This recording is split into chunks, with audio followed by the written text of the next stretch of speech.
Janie Porter was a TV anchor and reporter for 8 years, so when she had a hunch about a conspiracy, she followed it. But this one wasn't scandalous or political. It was more like a little bit of crying and sometimes a little bit poopy. Here to talk to me about her piece, The Stay at Home Mom Conspiracy, and her transition into motherhood is the creator of SheJustGlows.com, Janie Porter. Welcome. Thank you so much. Wonderful to be here. Thank you for joining me. So, you write in this piece that when your mom friends had said to you that they were tired, you didn't buy it. So, what was your life like pre-children? Absolutely. I worked as a TV news reporter for 8 years before becoming a stay-at-home mom, and I was absolutely guilty of looking at some of my stay-at-home mom friends and saying, come on, you don't have it that hard. Your life sounds so easy and so fun. And boy, was that a rude awakening for me when I became a stay-at-home mom when my son was born 2 years ago.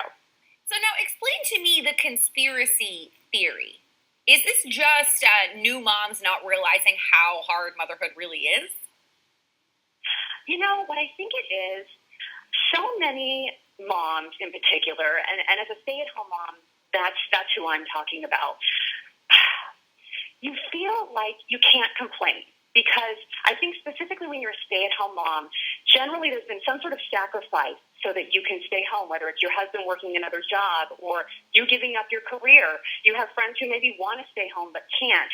And I think all of these things kind of lead to you wanting to ignore some of the things that are tough about it. And, here's the thing. We're all human. Being a mom and a parent is hard no matter how you do it. And I think for me, it was really about realizing that it's not as perfect as I thought it would be. It's a lot harder in different ways than I thought it would be. Kind of owning that and saying, you know what? Yeah, it sucks sometimes. I love it, but yeah, it's hard. So, what do you make of the recent Angelina Jolie comments about how there's certain people where in Angelina Jolie's echelon of people shouldn't complain because so many people have it so much harder when it comes to parenting?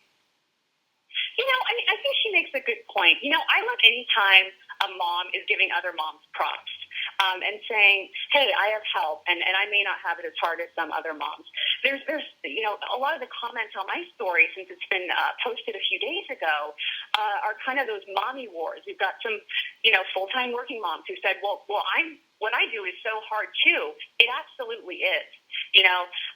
I think as a mom and a parent, it's about supporting people who may have different experiences than you. It's not a competition of whose job is harder. We all have it hard. If you have a kid, you've been up in the middle of the night before. It's not just if you're staying home. So I kind of like what she said. She was giving props to those of us who don't have nannies, don't have chefs, and don't travel the world with an entourage. So I thought it was cool to hear her say that. Now, do you think that before you were a mom, you looked at parenting, particularly with stay-at-home moms, as being something that was a lot easier than ultimately it is once you get into it? Absolutely. And it's hard in a different way. I pictured staying home and cuddling my baby in my pajamas all morning long, drinking my coffee at my leisure. And sure, I do some of that.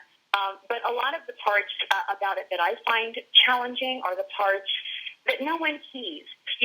When you're working in a career, and particularly me in TV news, at the end of the day, I had a product to show people. I showed them the story that I produced and reported on, and millions of people saw it. Now, my work every day is somewhat invisible. No one knows that it took me a week to convince the toddler to finally wear shoes to the park. Those little celebrations that we have that really no one knows about but me. It's kind of hard when you're not able to quantify your success in a really in a way that other people can see. Now, Janie, your piece has been shared on Facebook over 15,000 times, and it's been liked on Facebook almost 80,000 times.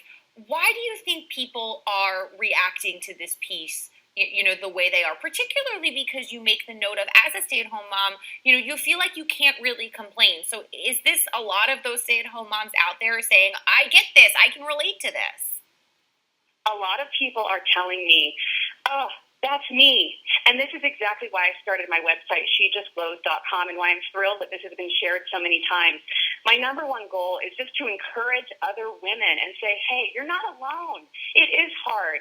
Let's talk about it. We don't need to pretend that everything's perfect. It's not about complaining all the time either. It's just about being real, about the experience of being a mother, everything about it is great that you hear so much about before you're a mom. And as I allude to with the title of the piece, Stay-at-Home Mom Conspiracy Theory, a lot of things that just kind of aren't talked about. Because if you're not a stay-at-home mom, or a mom, let's not just say stay-at-home mom, you don't really understand some of the things that are really hard about parenthood, particularly if you were in a career beforehand that was perhaps very competitive or very hard, very demanding of your schedule, overnight shifts, etc.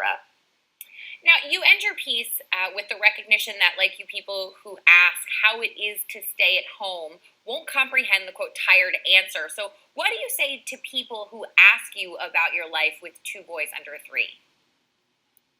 It depends on who they are, to be honest with you, because if it's another individual who's kind of in the stage of life that I am, like a dad or a mom of toddlers, I say, oh man, when's the last time you had a shower to yourself? Or, gosh, I've got sweet potato on my thighs right now because of the size of my pants because I was running out the door and the baby wanted to be held.